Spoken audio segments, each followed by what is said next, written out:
Hey guys, before we start, a quick shout out to Alpha Dog Nutrition for sponsoring this podcast. Alpha Dog products are now available at dusupply.com, and you can use code ALPHADOG15 at checkout for 15% off and a credit for free shipping to try it yourself. Now let's get you to your podcast.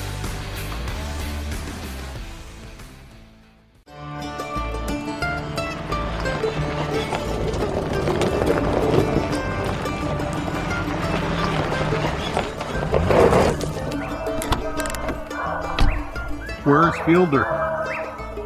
He's gone to the dogs. Welcome, my friends, once again to the Gone to the Dogs podcast. Your host, Steve Fielder, with you. Coming at you from the sauna here in Central Florida on the West Coast, actually about 2 miles from the Gulf of America. And I've got a great guest today that I'm really looking forward to. I don't get to visit with this guy as much as I'd like. I think the last time I talked to him was at Autumn Oaks. But, we go back a ways, and I'm just really excited to have Darren Allgood from Bedford, Indiana, with us today. Darren, how are you feeling, brother? Oh, pretty good. How are you, Steve? Oh, I'm good. I'm still fighting this little bit of virus off, but when you get old and slow, everything attacks you. I know the feeling. Well, Darren, it's good to hear from you. You just recently returned from Plott Days, something that I never missed for many, many, many years, especially when my dad was living, something we look forward to every year. We probably look forward to it every day. That's how much we liked it. But anyway, you just got back from the Perry County Coon Hunters there in Tell City, Indiana. Before we get into your account of your visit and all, which I want to share with our listeners, I'd like for them to get to know you just a little bit. Tell us a little bit about you. You're from Bedford, Indiana. Yes. That's southern Indiana, isn't it? Yes, we're southern Indiana, down in the hills of, just south of Brown County. Yeah, Brown County. That brings back memories. We used to stop. Isn't there a state park or something there?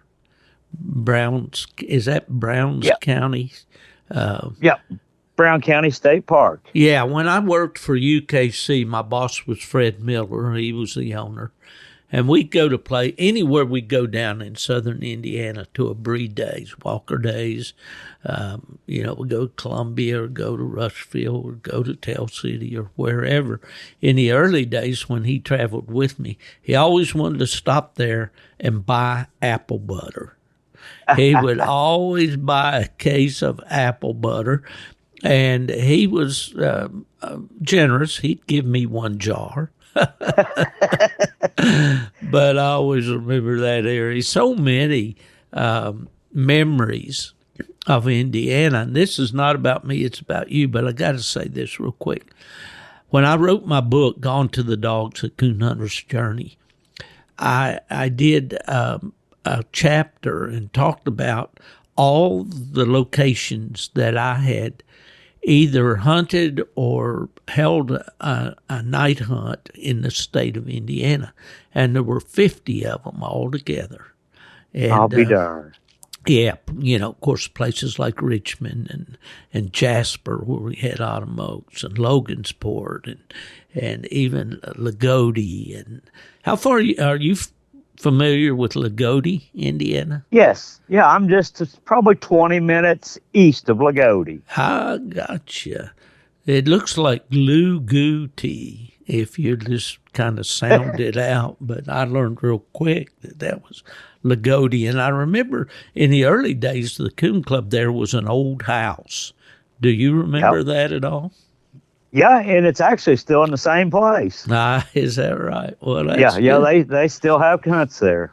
Well, I'll be darned. Well, Indiana's been such a great, great state for coon hunting, and and we'll get into talking about that area particularly that you're from. A lot of well-known coon hunters who come from that area.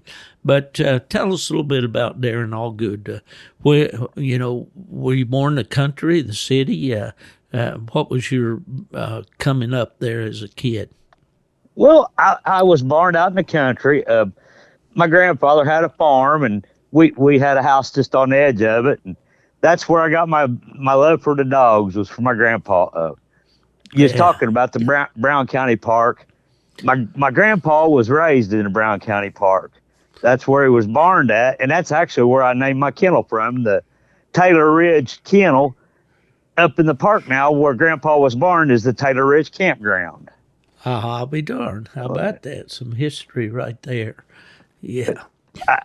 My grandpa was the one that really got the hound in me. I see. Well, we all tend to have mentors from, either our parents or our uncles or our cousins or something like that. For me, it was my dad. My grandfather wasn't actually a coon hunter. He was pretty busy with raising 9 kids on a little farm there in Middle Tennessee. But anyway, my dad and his brother, had cur dogs as kids, and I think that's something that you enjoy too. Yes. What are some of your earliest recollections of hunting with your granddad there, Darren? Well, actually, and that's the thing, I never really did get to hunt with my grandfather. When I was born, he was getting up in the years, but I had an uncle that hunted, so Grandpa would just talk coon dogs with me all the time, and then I would hunt with my Uncle Jimmy.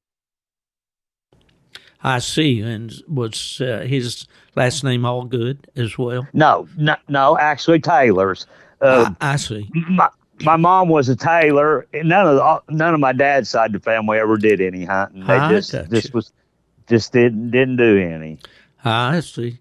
Well, it seems like we almost have to be born with a gene for this, or a chromosome or something, because you'll see one in a family of several. I think of Jerry Mall up there. Jerry. Yes. Up at Batesville, I believe, and he's from a big family. I think 13 kids, and as far as I know, he's the only one that hunts. So you were kind of the black sheep, probably. You think? I was the black sheep. I'm the only one of our whole family that ever done any hunting, especially that took to the dog hunting. Yeah. Well, did you start out hunting by yourself, or did you hunt with them? Yeah. I actually started out when I was a kid running beagle dogs a little bit. And it went from beagle dogs to my uncle had a litter of half black and tan, half red bone pups when I was about 8, 9. And I got one of them, and he was a little brindle dog, looked just like a Plott dog. I'll be darned, you wouldn't think brindle would come out of that combination. That litter had black and tans, it had red bones, and it had brindles. Well, there had to be a brindle dog somewhere back there in the background, I'd say. Had to be. Yeah, for sure. Well, was that strictly for coon hunting, or did you squirrel hunt back then too? No, back then I just coon hunted. I had a neighbor that hunted all the time, and then I had my uncle, and back then I really didn't start my squirrel hunting until early 90s probably. No, okay. Well, I want to get into that with you. That area, though, that you're from, and my voice is giving me a fit here. That area that you're from there has several well-known coon hunters that come out of there. Several. I know Emmett Dalton being one, and Lee Wilder, I believe, was one. Yep. And I live about a mile from where Lee Wilder lived, and then about 4 miles from Emmett. Emmett's still alive. We still talk quite a bit, and actually hunted almost every night together until maybe 4 years ago when Emmett just gave it up and retired. I see. How old is he now? Oh boy, I hate to tell you on here because I think he's 76 years old. I see. Now I see. I could be wrong, but I think that's Mm-hmm. how old him it is. Well, that area is primarily known for English dogs. English dogs. I can think of a lot more. You know, I think of the tap dogs. They Right. came out of that area. And The then, Big River dogs. but yeah, the Jesse dog that won the World Hunt was from that area with the Rory Cowles there. Yes, sir. And just so many, you know. Irvin Sutton, and Irvin Bill Rosenbaum. Sutton, Bill Rosenbaum, and Little Swinging Tap. I was fortunate enough to get to see most of them dogs. Yeah, yeah. And I remember Adnan Dahar was from down that area, wasn't he? He was more down around Doug or Lagodi, down in that area. What about the boys with the red man dogs, the red stock? They was actually from Woodstock. They was more down Kentucky. In Kentucky, yeah, that's right. But man, that was just a hotbed for English dogs all around that area. I know in the years when I was at UKC for sure. And it still really is. Just to be honest, the Dalton and Clayton Brown, they still pushing that same line of dogs. Mm-hmm. There's a lot of that line still around here. I got you. Well, was Gail Flowers from that area? Or Gail is about an hour from us, but he always hunted this area as far as around the clubs and in that hunts. Right. Well, you know, I knew a lot of English people, of course, when I was with UKC, and up in northern Indiana, Jim Chaffins was an Englishman. Did you know Jim at all? I have met Jim, but would know him if I see him. I got you. Yeah. Well, he's passed on. You know. He's passed on. Yeah. Of course, I lived real close in Michigan to Larry Wilcox with those Thunder English dogs, and Hank Horn there in Elkhart, Indiana. And that's so many. I mean, we could make this an English podcast probably. Has that been, as far as registered dogs, UKC registered dogs, has the English breed been kind of your favorite breed or not? Probably not. I'm kind of funny. I started with registered dogs. I had walker dogs for a while. Okay. Then I went and had English dogs for a while, but I got a love for the brindle dogs, whether it's a cur dog or a Plott dog. I just the boys kind of had a thing for them. I got you. Well, you know, and we talk about Plott dogs. I think when I first met you, and the dog that kind of, you know, that I always associated with you, what was that dog's name? Coon pushing Dozer. Dozer. Yeah, Dozer. I took a picture of you and Dozer at Flora one time. I believe it was Flora. It was Flora, Illinois. I still have the trophies. We got third place registered and high scoring plotted English days up there. I got you. Well, I later on got to hunt with Dozer. That was after Jim Cannon and Kenny Ziegelgruber and those guys got a hold of him, wasn't it? Yes, yeah. And they purchased him off me. Yeah, and I think we were hunting. I'm going to say out of Saline City, Indiana. It was up there around Brazil or somewhere up that way. It was up at Saline. I actually was hunting one of Roy Howe's dogs that night. I was up there. I got you. Well, that old memory kicks in every once in a while, you know. But, I remember Tom Hacker. He's an English man, too, there from around Greencastle. He was on the cast and was our guide that night that I hunted with Dozer. Tim Whitaker was on the cast hunting a black dog, of course. Tim's known for his black and tans and also... Right. And I always think of Ron Taylor, the blue tick man. I kind of tend to associate guys in groups, you know. But Oh, yeah. But now, what were some of the better dogs that Emmett Dalton was known for? Do you remember? Oh, that Emmett was known for? Yeah. Well, the little swinging tap dog come from Emmett. Uh-huh. He had a female that really reproduced the goose female. Yeah. The Blossom's what they called her, but her name on her papers was Goose. Now, And then, Lee Wilder had a dog I know that was in the magazines a lot. right. Yeah. He was out of Lee that. had several. Yeah. Oh, yeah. Well, that's for English people, I don't know what the numbers are today at UKC. Have no idea what the registration numbers are. But back in the day, you had of course, the walkers were always the biggest number of dogs per breed. Right. And then the English dogs were second when I was there. And then it was the black and tans and the blue ticks.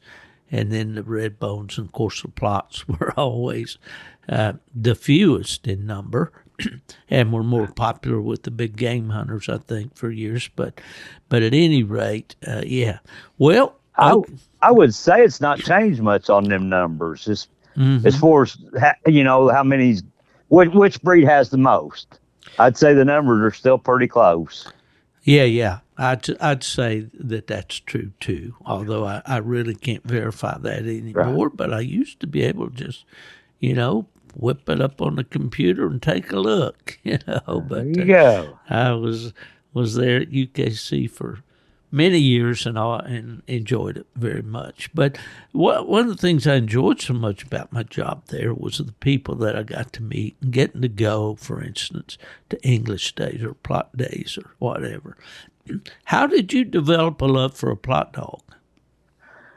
That probably come from my grandpa too. Just he always had a brindle dog, whether it was a brindle crossed up hound or a brindle cur dog, or I like to be different. That's another thing.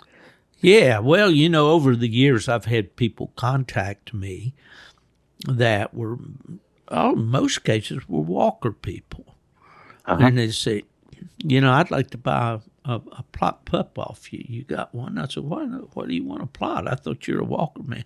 Well, I just always wanted something different. I wanted something. I always wanted to try one.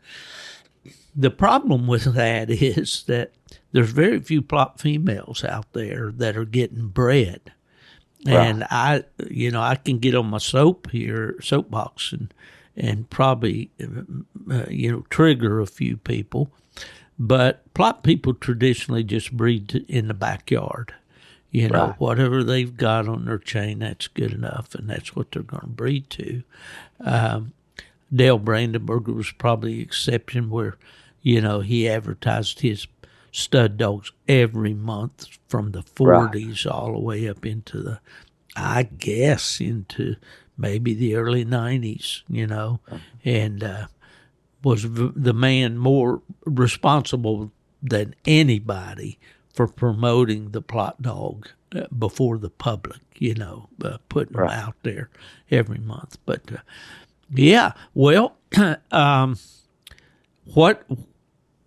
where did the squirrel dog attraction come along? Well, when I had Dozer, I was married, had 2 young boys.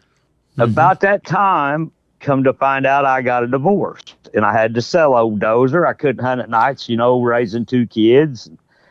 I thought, man, I'm going to try some squirrel dogs because me and the boys could kind of get out and do that. And next thing you know, we just had squirrel dogs and coon dogs and everything you could imagine. Yeah, well, you got involved there. Indiana's been a hotbed for squirrel dogs, and when the hunt started, and man, the name of the town is right on my lips. It keeps bouncing. Eleanor, yeah. Thank you. And that from the earliest days of the squirrel hunts and all, and the cur dogs and all, just kind of. My old buddy Marty Stanton. Do you know Marty? Yes, knew Marty for years. Marty was a Plott guy when I met him.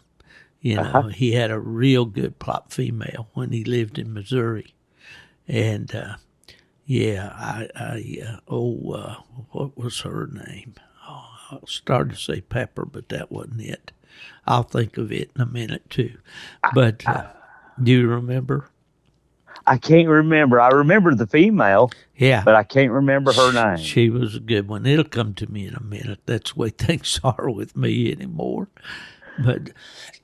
But anyway, well, okay, we can go off in all directions. Right now, you and I are both trying to start a pair of litter mates. You've got a female, I've got a male.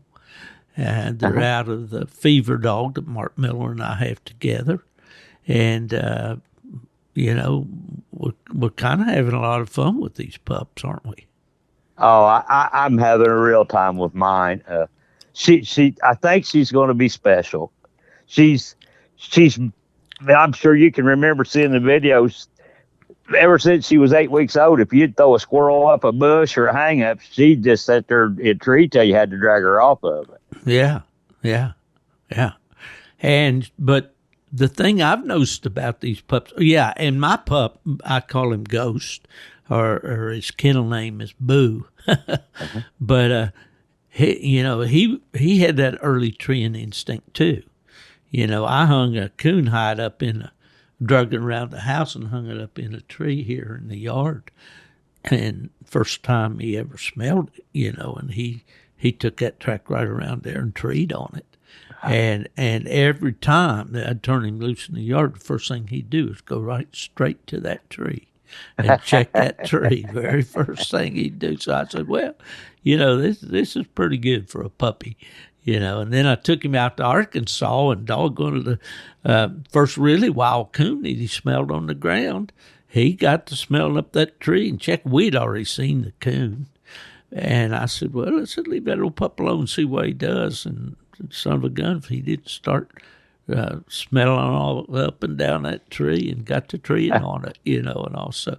Yeah, but right now he's kind of got more into hunting and trailing mode. He's he's not running junk, but he's running tracks and he's really hunting hard. So I'm good with that. I like for them to show treeing instinct early, but I'd rather him learn how to run tracks and stuff. And I believe your Caroline female is doing that, isn't she? Yes. Well, she was just like him when she was young. She was just tree. And boy, all of a sudden, when she decided she wanted to run a track, she now that's her whole focus is running a track right now. She's treeing some coons and treeing some of them ahead of the old dogs. Yeah. We're not getting all of them. She's not staying on all of them and hooking good. But we're getting there. We're working on things. Yeah, well, the tools are there. The tools are there. They're not quite 11 months old. 2 days from today, as we're recording, they'll be 11 months old. So that, when I was a kid growing up, Darren, we didn't ever expect anything out of a dog until they were well past a year old, and some of them were close to 2 before we really kind of my memories, how I remember it. But pups nowadays tend to start earlier. And anyway, well, this is not a commercial for our dogs, but we are houndsmen, and we do have dogs, and we like to talk about them, and we learn things by just, observing our pups and how they're doing, and that helps. Believe it or not, that helps a lot of people out there that are going through the same things, Let's break that down just a little bit. We got some time here. How did you start, Caroline? Well, Caroline, I'm sorry. I actually started when I seen she was crazy over squirrels. When I'd bring them home from the squirrel dogs, I just got to hunting her with my cur dogs with this, with squirrel hunting. Mm-hmm. Mm-hmm. I packed her all winter. She probably wasn't even old enough to be packed, but I would hunt her with my dog I call Old Heavy, and she'd get right in there and tree them with him, and just from the start. Yeah, that's always fun when you got a pup that's active, you know. Oh yeah. Yeah. My pup right now is in North Carolina with Mark Miller, and he's the one, of course, started and trained the fever dog that we have, Right. and which is these pups' daddy. But now, you know, Mark's not overly, he's not covered up in coons, let's put it that way. Coons are fairly scarce where he lives, and the fever dog hunts real hard and wide. And when he you know, he'll tree a couple coons a night. Well, I say a night. That's by no means hunting all night. You know, that's just Right. making maybe one drop in the hills, in the mountains. You know. But this old pup, man, he's logging 3 and 4 miles a night on the Garmin, you know, just out there looking, and he'll open on tracks when he smells it, you know. So I'd rather have that. Yeah, I'd rather have that desire, you know. Oh yeah, they got to have that. If they don't have desire, you can't make them have desire. That's right. Well, you've got a good Plott dog, I know, this Johnny dog that you have. Tell me a little bit about him. I really like the dog. Mr. Bill Snittiger gave him to me. He was one of our mutual friends, Tony Beals. He was the last litter Tony raised, and he was out of his shadow dog. Well, I didn't know Shadow, but I certainly knew Tony. And Shadow was out of the hide dog. Yeah. I actually got prepared because I figured you'd ask me about Johnny, and I got his papers sitting here by the chair where I can tell you tell you exactly about him. Yeah.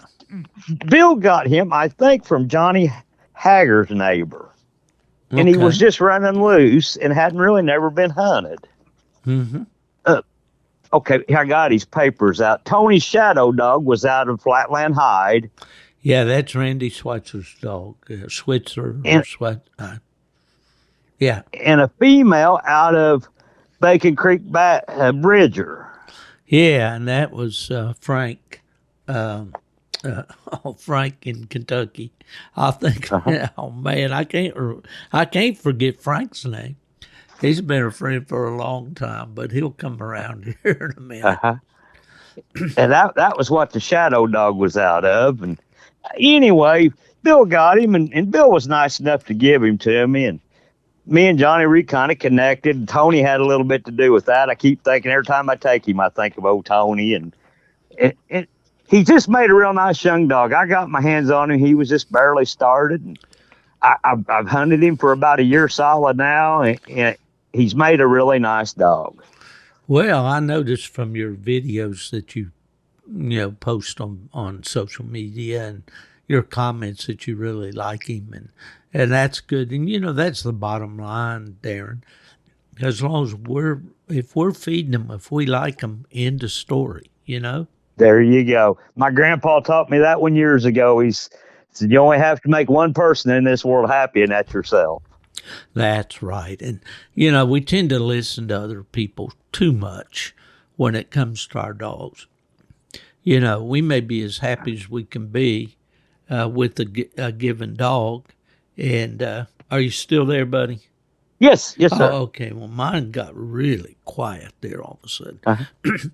No, we can be as happy as we can be with a certain dog and start listening to our friends or these keyboard commandos, on Facebook or whatever. And pretty soon, we're kind of thinking, well, maybe I don't have as much as I thought I did, Right, exactly. And but the bottom line, we all have our own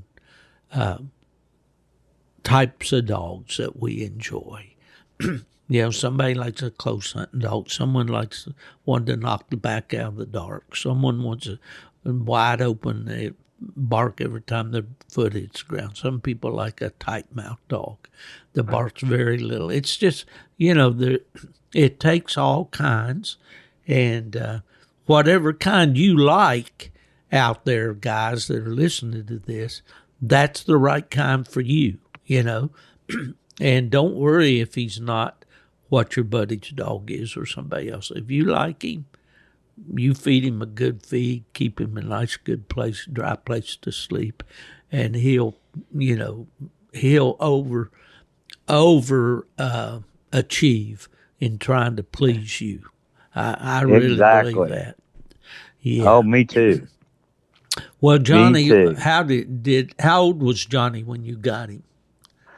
Johnny was actually about 14 months old when I got him, and he'd run loose some, but hadn't been hunted. Yeah. Yeah.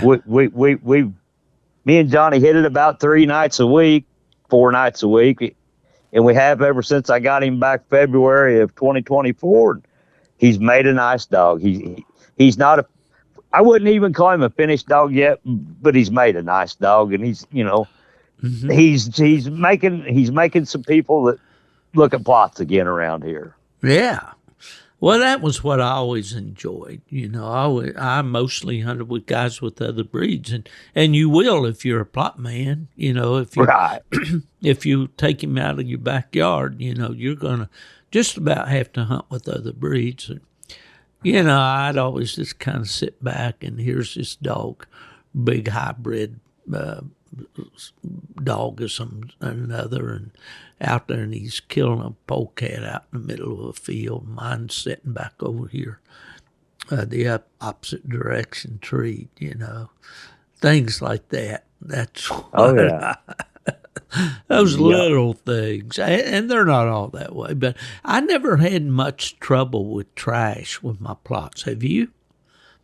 Well, not really. The Caroline pup, she has her nights. She's got to get a little more selective on what she runs. But she'll run a deer every now and then. But she's going to drop right back and be in the hunt, looking for a coon. So yeah. Well, those kind like that, they're kind of rebels a little bit, They can make awful nice dogs. One thing I've noticed, and of course, and this would apply to anybody that's listening to this, whatever line of dogs that you have, you need to see that there's some layers or some depth in your pedigree of the type of dog that you like. And one of the things that I like about, you mentioned Bill Scheninger, and of course I realize that Johnny's not out of Bill's stud dog, Lazarus, but the Lazarus dogs, they have a trait that I really like, and that's a lot of desire, a lot of go, a lot of hustle, I was up in North Carolina and hunted with Mark here a month or so ago when I took the ghost pup up there for Mark to hunt for me through the summer. And I hunted with Fever. I don't get to hunt with Fever very much. I took him to Arkansas. I didn't take him last fall, but took him fall before. And, I always enjoy so much hunting with him. But it's a long drive to North Carolina for me, so I don't get up there much. But man, I love that hound. I mean, I just enjoy the way he hustles and gets in the dark, and he's going to get under a coon. And I know one tree there we made, and we'd seen the coon. The pups were trying to work something on up the hill, and Mark just turned recut Fever off that tree. Well, he came up through that woods, and there was a log laying down there on the ground. Now, he didn't come up there and fool around and crank his nose around and back and forth and all. He hit that down the downhill side of that log, and he came up that log like it looked like one of these fast engines on an electric train. I mean, he come up that thing, and he was cracking that nose up through there. He went right on. I mean, moving all the time, but he was working that nose overtime trying to find that coon. And just that desire and that drive and that determination and that sort of thing just turns me on in a dog. That's what I like, Yes, sir. I'm the same way. But I like one just a little on the wild side too. Seems like if they got a little rebel to them, me and them will get along pretty good. I got you. Well, there again, different strokes for different folks, and usually those kind of wild childs like that do turn out to be really good dogs, And another thing I always liked was a good track dog. I always liked a dog that could move a track, get it on out of there, and get gone with it, And we used to talk a lot about a drifting track dog, a dog that would just hit the track here or there. So my best dogs down through the years that I liked the most were those kind of dogs, Yeah, me too. Yeah. Well, okay. What kind of, you have had some success, and I'm talking big time success in the squirrel dog world. Tell me a little bit about your squirrel dogs and some that you've had in the past and so forth. I really got my good start when I picked up a young dog named Big Daddy Rip. 2 years, I bought him at about 1.5 years old and put about 6 months on him, and took him to the World Coon Hunt for the cur dogs in 2015,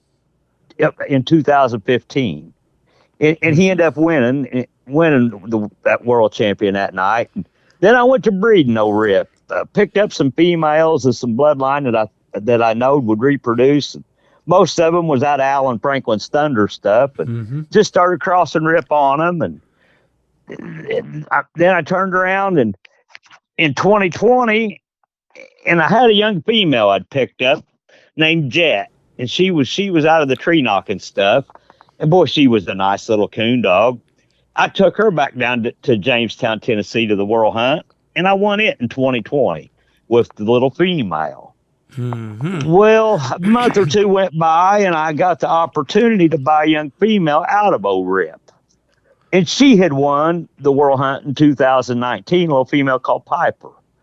So that put me with 3 world champions here at the house. And I went a few years on, and I lost old Rip for old age finally, and sold Piper because I'd picked up a full brother to Piper, but out of a younger litter.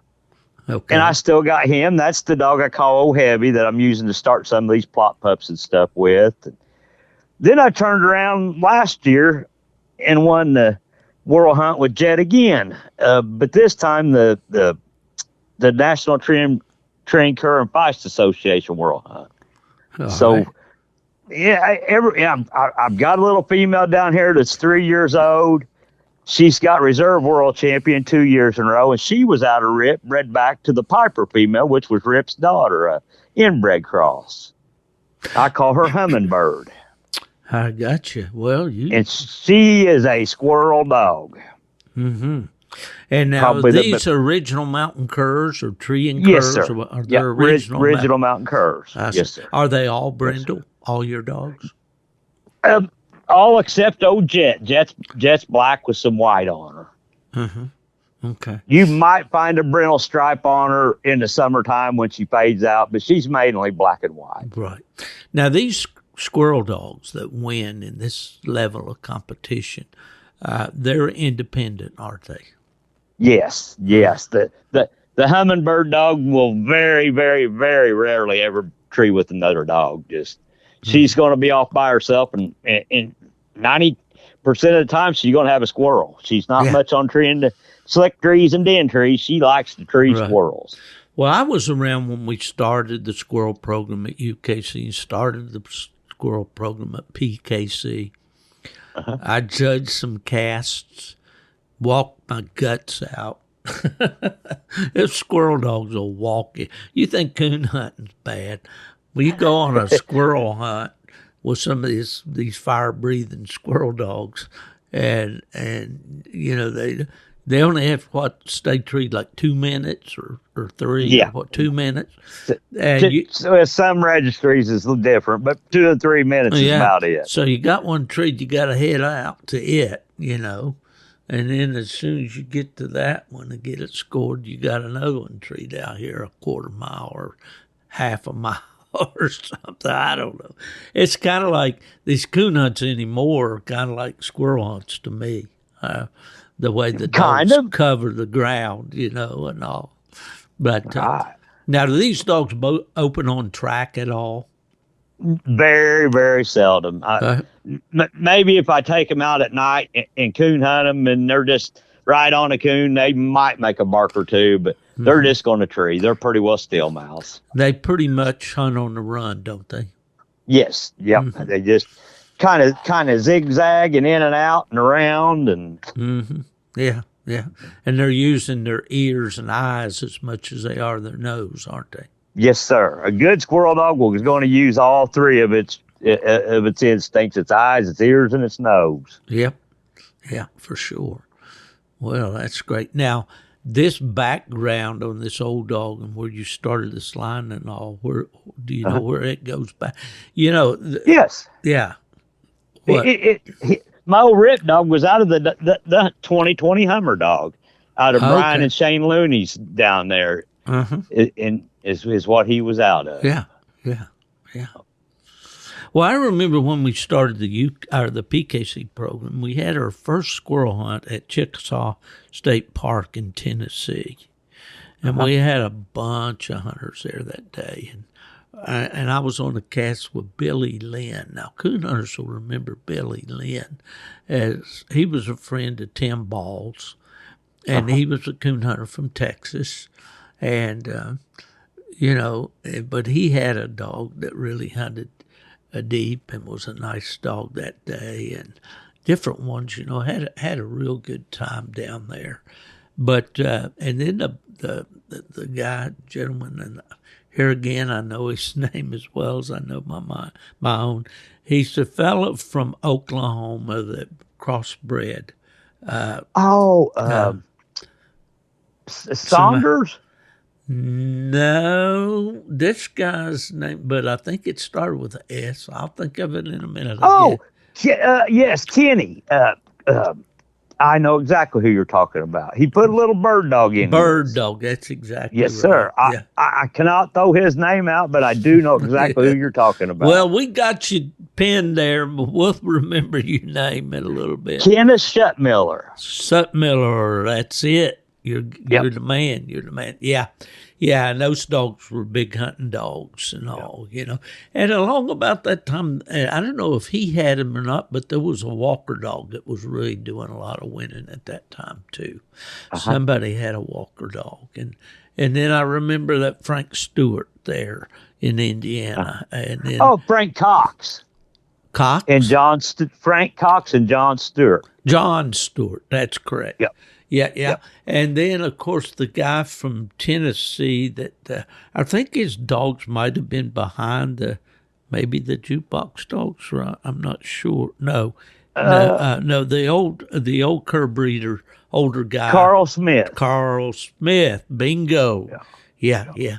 Well, when I was at UKC, the American Cur Breeders Association decided there was a part of their membership that wanted to be able to register their dogs with UKC so they could hunt them in the night hunts. And it was some of the younger guys. And the boy up in Ohio, Steve, that had the Ingram. Do you remember him? Yeah. Yes. Yeah. I went to his place and went to their world hunt, which it wasn't very big. They just had a few casts of dogs. But these were they're kind of the pre-runners, I think, of the dogs that they've now registered as American Leopard hounds. They were mostly leopard cur type dogs. Right.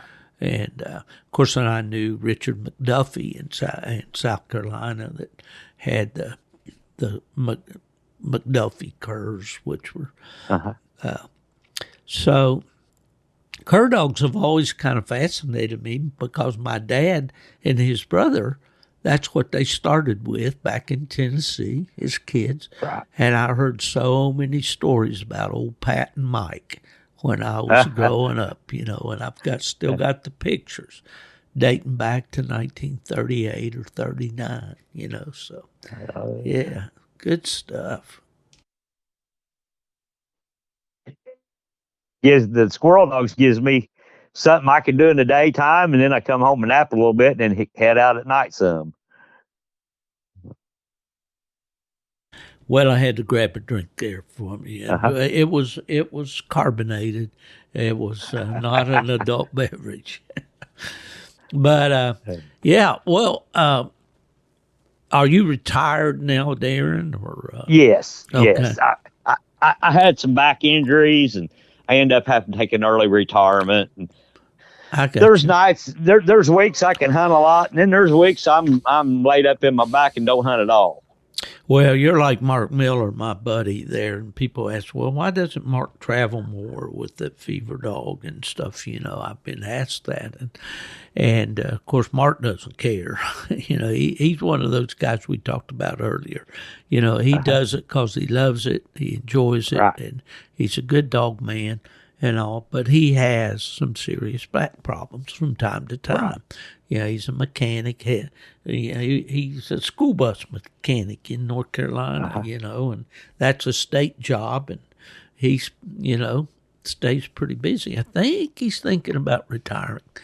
But I built bridges all my life. Oh boy, and you've seen me. You know my size. My body was really not made to be doing heavy construction, and I've just broke it down. That's just the short of it. It happens, and my dad was the same way. He was a pipe fitter, but he worked and walked that high steel with a block and tackle on his shoulder and all that kind of stuff. 5'7" tall, probably weighed about 135 pounds. About my size, yeah. Tough as a knot, and I know you are too. But yeah. Well, I want to reel it back in a little bit and go back and talk about old Coon Push and Dozer. Plott people see that dog on their pedigree. I know kind of what his background was. Where did you get Dozer, and how did you come up with that dog? I actually, when Dozer come around, I worked for a guy named David Robertson, and he was a coon hunter. Actually, I'd hunted most of my life with Dave too. But Dave went out to Wisconsin and bought Dozer and brought him back, just lightly started. And when I seen him, I decided I had to have him. So I worked on Dave for a few months, and finally he gave me half of him. I worked on him a few more months, and he finally sold me his half. So that's kind of where Dozer came from. Yeah, he's a beautiful light brindle colored tiger striped dog. Well put together, had a high set ear, beautiful Plott head on him. Really nice dog. And mostly, I think, Kansas Joe Boy breeding. A lot of it. Yeah. He had several of the Joe Boy Short Ridges Queen crosses in him. Yeah. And I like that a lot because, a dog that I had named Wrangler. I remember Wrangler. Yeah, and Tony Beals, you mentioned Tony Beals. Listeners probably know, Tony was a career Army soldier. He served our country. He was one of the finest guys that I've ever met. I was privileged to hunt with him in Michigan. He had a Plott dog at that time named Timex. But Tony and I got together and made a cross. And he had a female that was out of your Dozer dog, out of Coon Push and Dozer. And we bred that female to this Wrangler dog that I had. Now, Wrangler went very heavily back to the dogs that my dad and I had crossed with dogs of Everett Weems in Illinois, and Wrangler was one of my dad's all-time favorite Plotts. We used him only for coon hunting, but his pups made outstanding bear dogs. And so anyway, that's Tony and I made a cross out of between Wrangler and I'm thinking that female, did he call her Blackie? Black something, I remember. But she was out of Dozer. And that cross was excellent on bear. Chad Barth up in Wisconsin had a dog named Bar Solid Rock. That was, I would say that when Rock was alive, he was the best bear dog in the United States because he was a total dog from strike to tree. You know, they talk about truck to tree dogs. He could take a bad track. Chad showed me one time, we were riding in the pickup, where that dog trailed a bear 8 miles that paralleled this road, an east-west road, and he showed me where rock struck the track and where he jumped it. And, you know, and I got to hunt with him, and I saw what he could do. And, of course, I raced that litter, you know. And I had one named Laredo that was his brother. And those dogs that came down out of your dozer dog made some phenomenal bear dogs. And, of course, Wrangler had that same Joe Boy breeding back of him. His mother was out of a litter mate to Joe Boy, Charlie. Short Ridge. Well, no, this was Charlie Hill in Texas. Oh. Charlie bought a dog from us, a puppy called Solomon, at Plott Days at Tell City. And took him back to Texas, and he made a phenomenal dog. And I bred to him, and I bought a pup out of him, and that was Wrangler. But anyway, so you had a good dog there that also produced pretty good. Did you keep anything out of him? No, I didn't. Like I said, I had just got divorced, and I had a 3-year-old and a 6-year-old boy to raise, and the night hunting just wasn't in the cards for a while. I got you, for sure. Now, I didn't last long at that. And the boys tell on me all the time, I used to haul them around in the truck. I'd hunt them little feist dogs where I could road hunt. Yeah. And they would get treed at night, and I'd lock the boys in their truck, and they'd be playing with their cars while I went and shot a coon out to them and get back to the truck, and we'd take off and do it again. Those are memories those boys will never forget. You know. They'll never forget it. No, sir. Now they'll never go coon hunting with me again either. They've had enough. Yeah, I know. We tend to burn them out, but, you know, I think it's just the fact that they're not born with that coon hunting gene, you know. I think you're 100% right. Yeah, for sure. For sure. Well, you know, I'm looking here at your website. Back in 2020, you posted a video of a dog called Candy, a real good-looking little brindle cur dog with white underneath and all. What was Candy a good one? Yes, she was.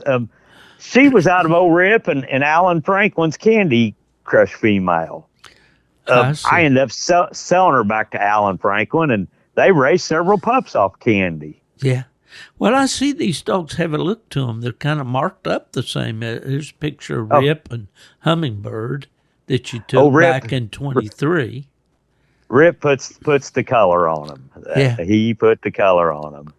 They all have that kind of looks like that white collar around their neck and down their front legs and little blaze maybe on the face and then pretty much brindle the rest of it, isn't it?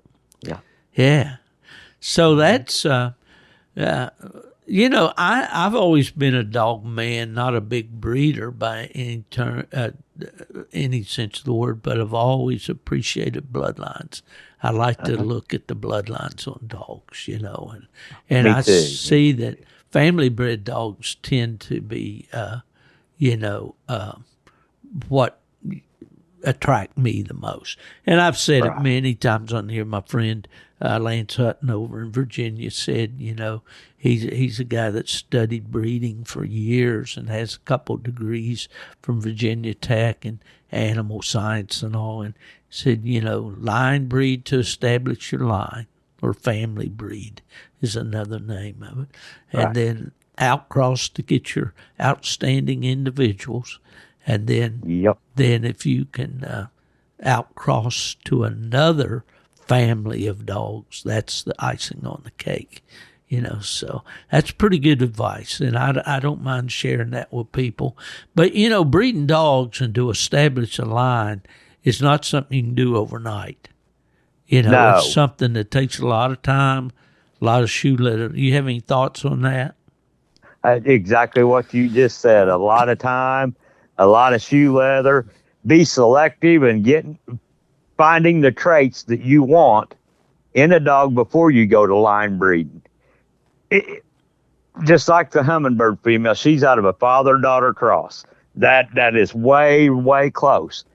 Except her mom didn't have any bad traits and her dad didn't have any bad traits.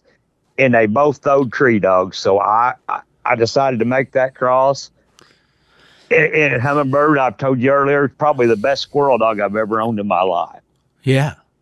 Well, and that's it. If we always said down through the years, it used to be people put up a red flag if a dog's inbred. Oh my, that's terrible. They're going to have 3 eyes and glow in the dark and all these crazy things. Inbreeding was always, or close family breeding was always a tool for a breeder to expose any faults or weaknesses in his line so that they could be eliminated. But,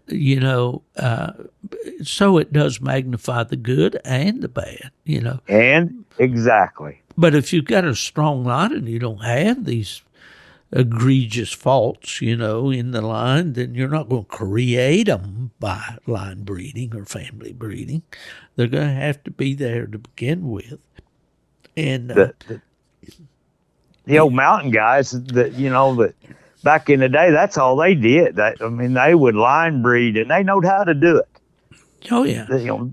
Well, a good rule of thumb that I learned from reading a lot of books over the years, and the Breeding Better Dogs by Onstadt is one of them, and the Meet Mr. or Mr. German Shepherd. I can't think of his name right now, but anyway, what he did was he had an outstanding stud dog. Of course, now he was breeding German Shepherds for the show ring. Right. Lloyd Brackett was his name. But he took X number of daughters of that dog. But he selected the daughters that were as close to that male dog in their conformation, temperament, etc., that he could find. And he bred them back to their sire. And he produced some of the greatest dogs that have ever been seen in the show rings, And I always thought about that. We did several uncle-niece crosses. One time we did a half-brother, half-sister cross, which is really the same percentage of line breeding as a uncle-niece. A half-brother, sister, uncle-niece, right.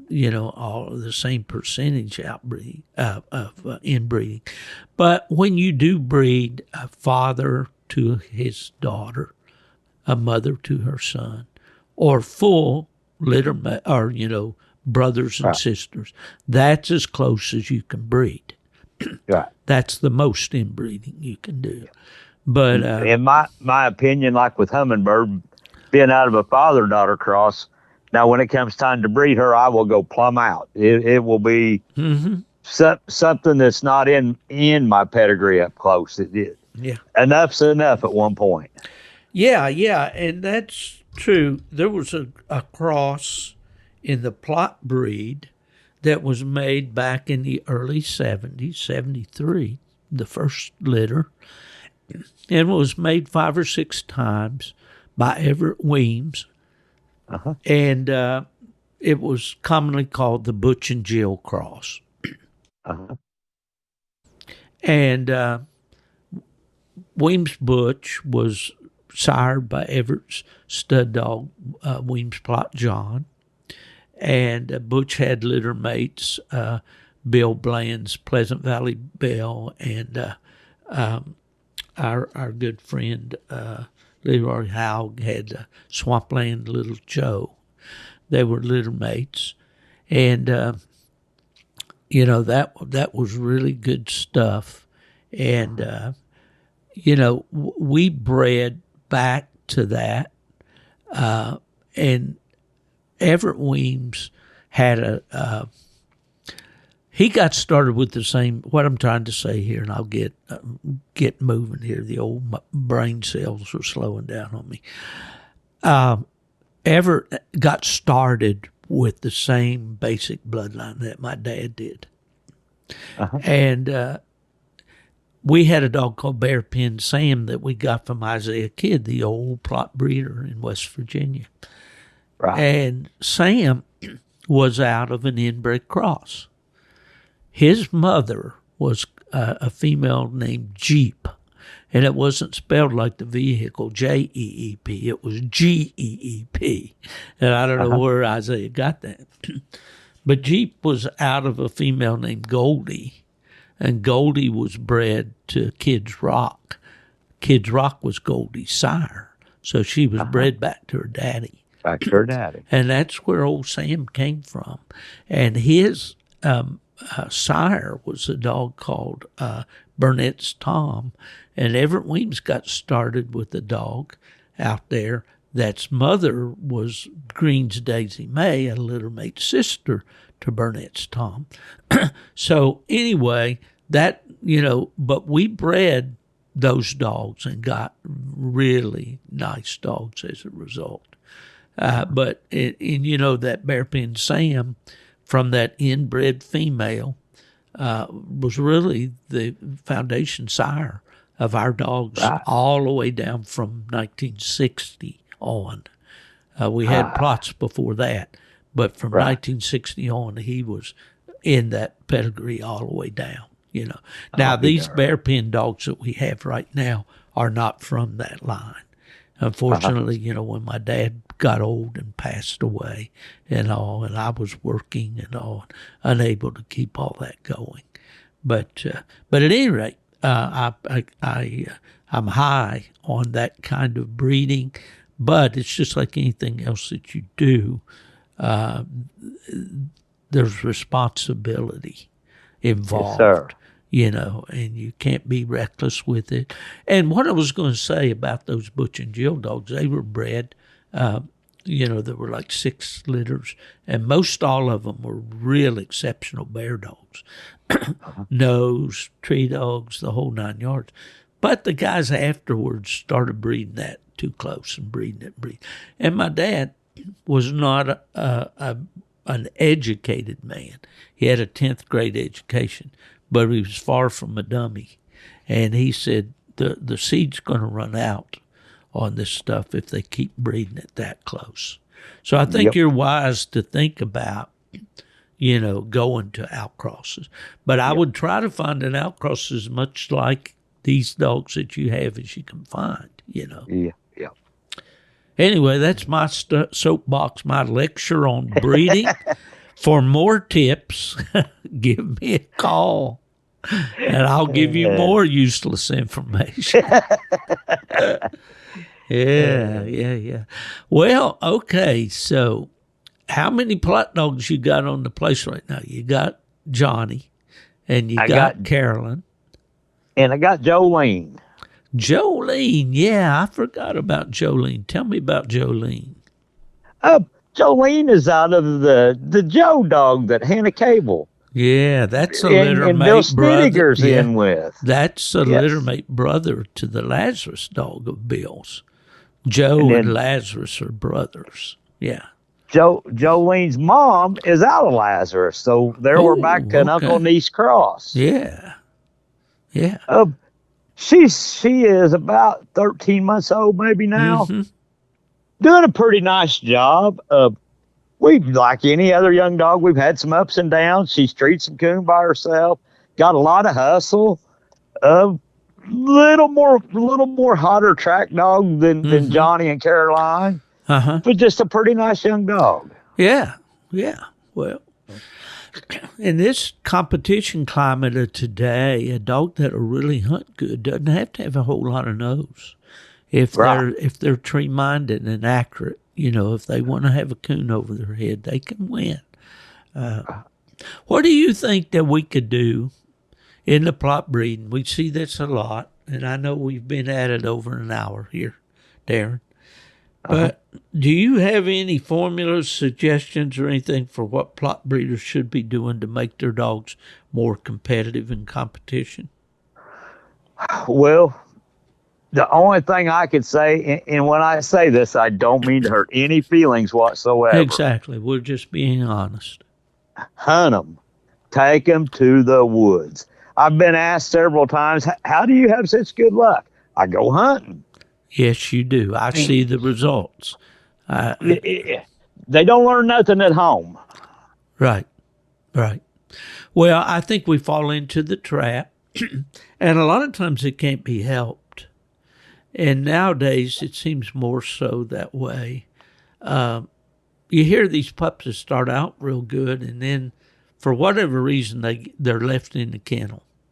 Right. And they're not allowed to progress at the speed that they normally would. And that's one of the reasons I wanted to get this ghost pup up to Mark. If nothing else, he's hunting the wheels off of him. There you go. He's not staying. And down here, he had a great life. He's laid up in the air conditioning every day. And I knew that, we wanted, my wife wanted to give him that start as a puppy. But from the get-go, I said, this dog's going to hunt. We're not going to waste this pup, Right. And, yeah, well, that and here I'm preaching to the choir because, as I said, here at my age, I am just simply not competition material anymore. Right. I loved it. I loved to go to a hunt. I loved to unsnap a Plott dog. Man, when I went to work at PKC, I loved it. I hunted. I had the Roper dog, which was Wrangler's half brother. I would flip that dude loose with some really nice dogs. Hunted him several times with Sackett Jr. Hunted him with, really good dogs while I was in Michigan. Never ashamed of him. I love that sort of thing, but I can't do it physically anymore. Right. And well, I am starting to get where I can't keep up in the competition hunts. I just can't do it. The young guys, and I'm not knocking the young guys, but they can move a whole lot better than what I can. Oh, yeah. Yeah, and it's a young man's game. It just really is. Yes, sir. And we try, to say, well, they got to maintain the speed that's attainable by every member of the cast. And you can do that, but it just kind of puts a damper on everything for these young bucks. Yes, it does. Want to be out there, romping and stomping. I happen to be fortunate enough that I've got some young boys around the neighborhood that help me a whole lot. Kind of funny. The two of them are twins, and I hunted with their grandpa, and I was young back then and would help him. And now it's kind of changed, and them boys have to step in and help me. I'm real fortunate with some young boys that really good to help me out. That's great. It really is, because I don't have that. Well, the younger fellows that I hunt with here in Florida are good to me. Everybody that I hunt with is good to me. I go up to Pennsylvania and hunt with I see your guard dogs on duty there, isn't you? Yeah. The Amish buggy come by. She had to go out and chase them. I got you. Oh, yeah. She got to look after stuff around there. But, I go up and hunt a couple of times a year with Randy Smith, treated like a king up there. He's just so accommodating. And, of course, got a nice side-by-side. And, he'll put me right in there as close to every tree as we possibly can, And, that's great. And, I used to be a guy that walked, I mean, if you were going to go on a catch with me and I was guiding you, you're going to have to get on your donkey and go, But those days are long paths for me. And me too. Yeah, for sure.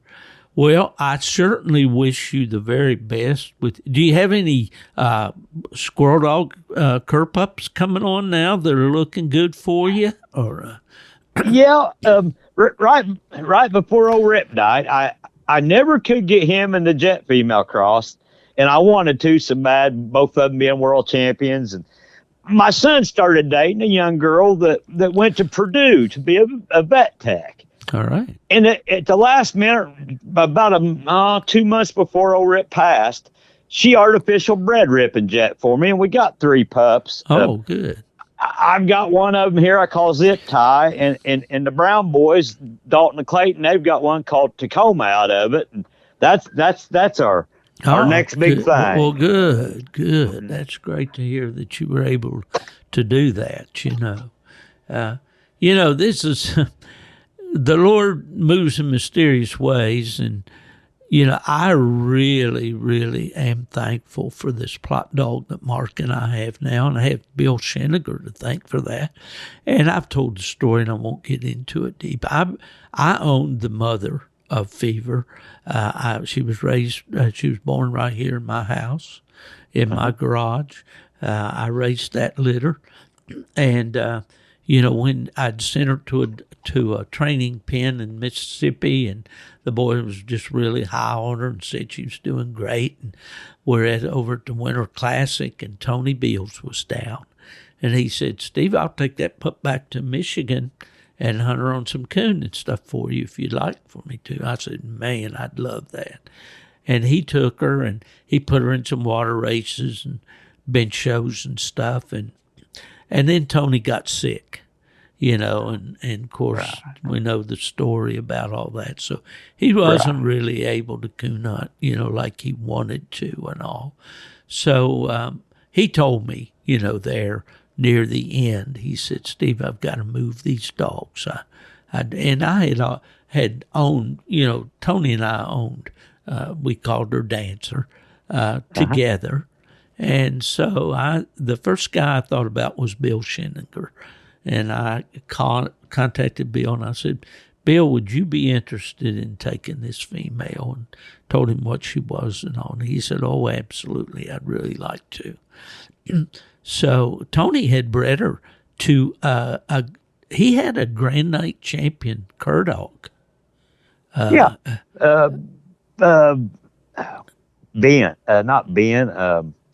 Briar. I think maybe, did he come from Adam O'Donnell, or was he? Adam O'Donnell, yes, sir. Mm-hmm. Yeah, I knew Adam real well. Adam had a good Plott dog at one time out of old Buckeye Bud named Ann. She was a crackerjack. But anyway, so that's how, and then the subject came up, well, should we breed her? Tony had bred her a couple times, and the cur puppies turned out really good out of her. Right. The crossbred pups, Yes. So I told Tony I really didn't want to breed her until she was proven. But she had that drive and determination and whip smart and all those things. So Bill raced that litter, and Dancer was only about 8 days, or the puppies were only 8 days old, I think, when she died. It turned out she had Lyme, and she had heartworms,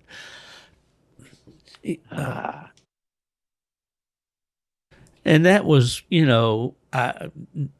just the fact that Tony was not physically able to take care of his dogs like he had always done. Right. And so, I love Tony to death. He was a great, great guy. But anyway. Yes, sir. Bill raised Speaking of, yeah, go ahead. Of how the Lord does things in mysterious ways. Tony Beals, I went up there and hunted with him one time.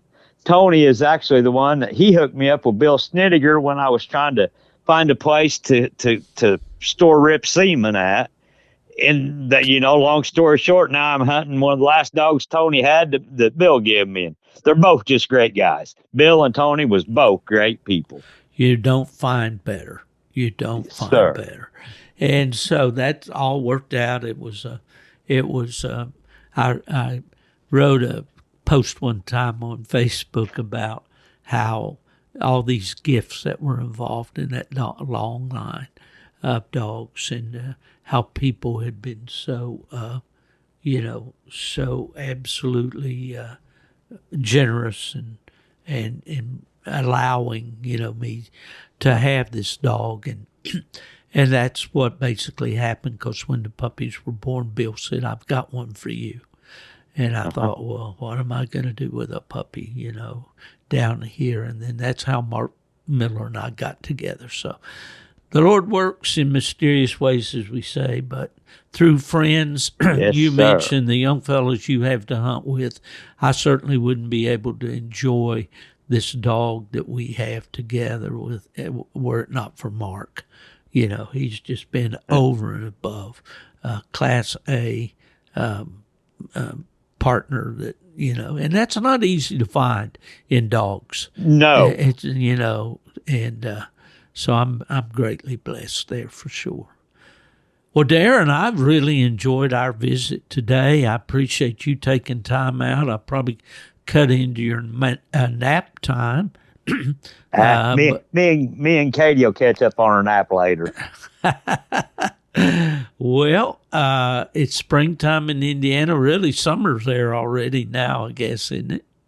Yeah, summer's here. It is hot, muggy, and the kitten coons are down. Are they down? Well, we haven't been getting into any kittens over in North Carolina. I say we because what I do, I bought one of or a couple of them really, these LTE trackers from Garmin. And I can sit right here on my couch and with my cell phone and watch Mark coon hunt up there in North Carolina, or I can watch Randy Smith in Pennsylvania. That's a great. That's fascinating to me. It is.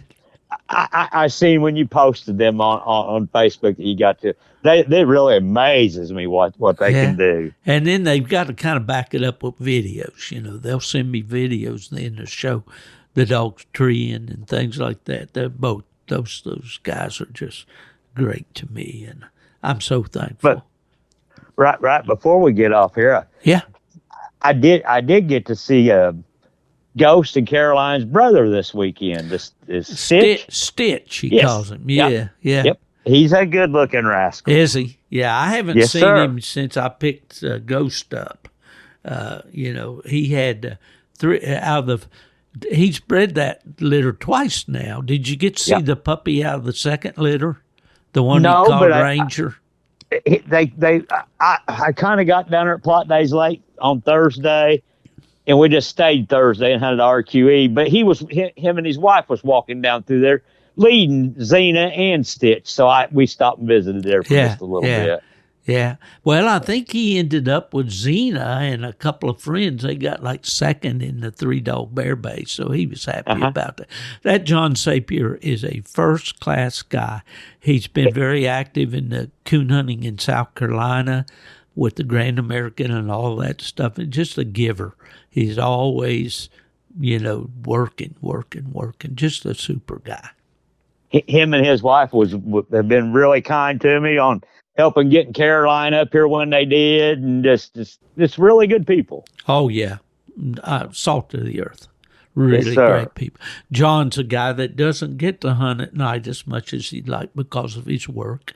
He's got to get up 4:30 in the morning, and that's Mark Miller's issue, too. He's up at 4:30 every morning, so especially summertime hunting when you can't get in the woods till 10 o'clock, that doesn't leave much time to get a hunt in and then get back and get even a halfway decent amount of sleep, so. Yeah, but I'm usually up at 4:30, but about 4:35, I'm headed to bed.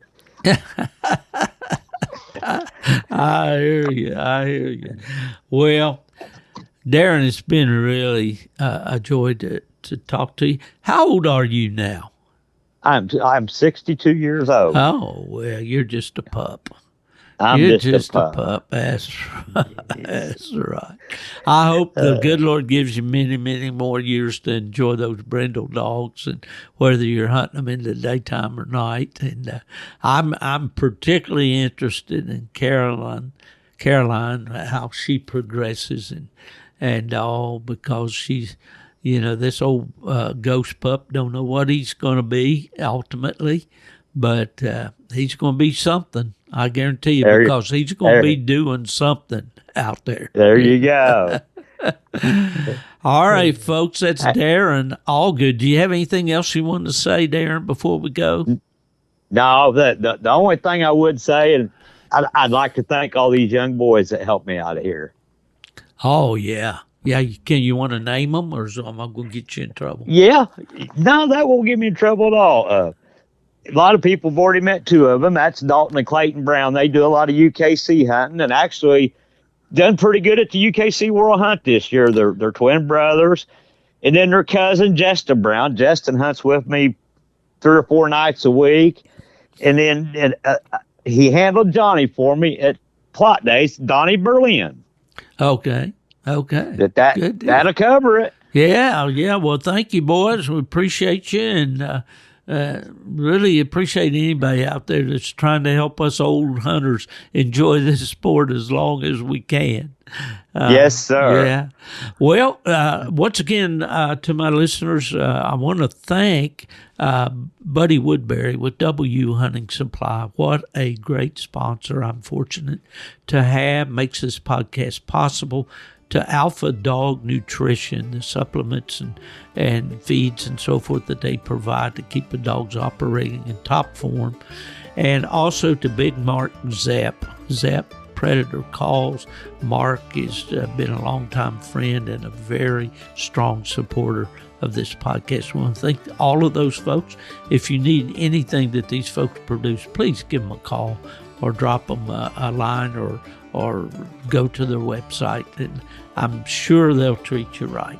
This is Steve Fielder for Darren Allgood telling you, if you're looking for us, we're probably down in one of them Hoosier creek bottoms with itchweed up to our chins. We've gone to the dogs.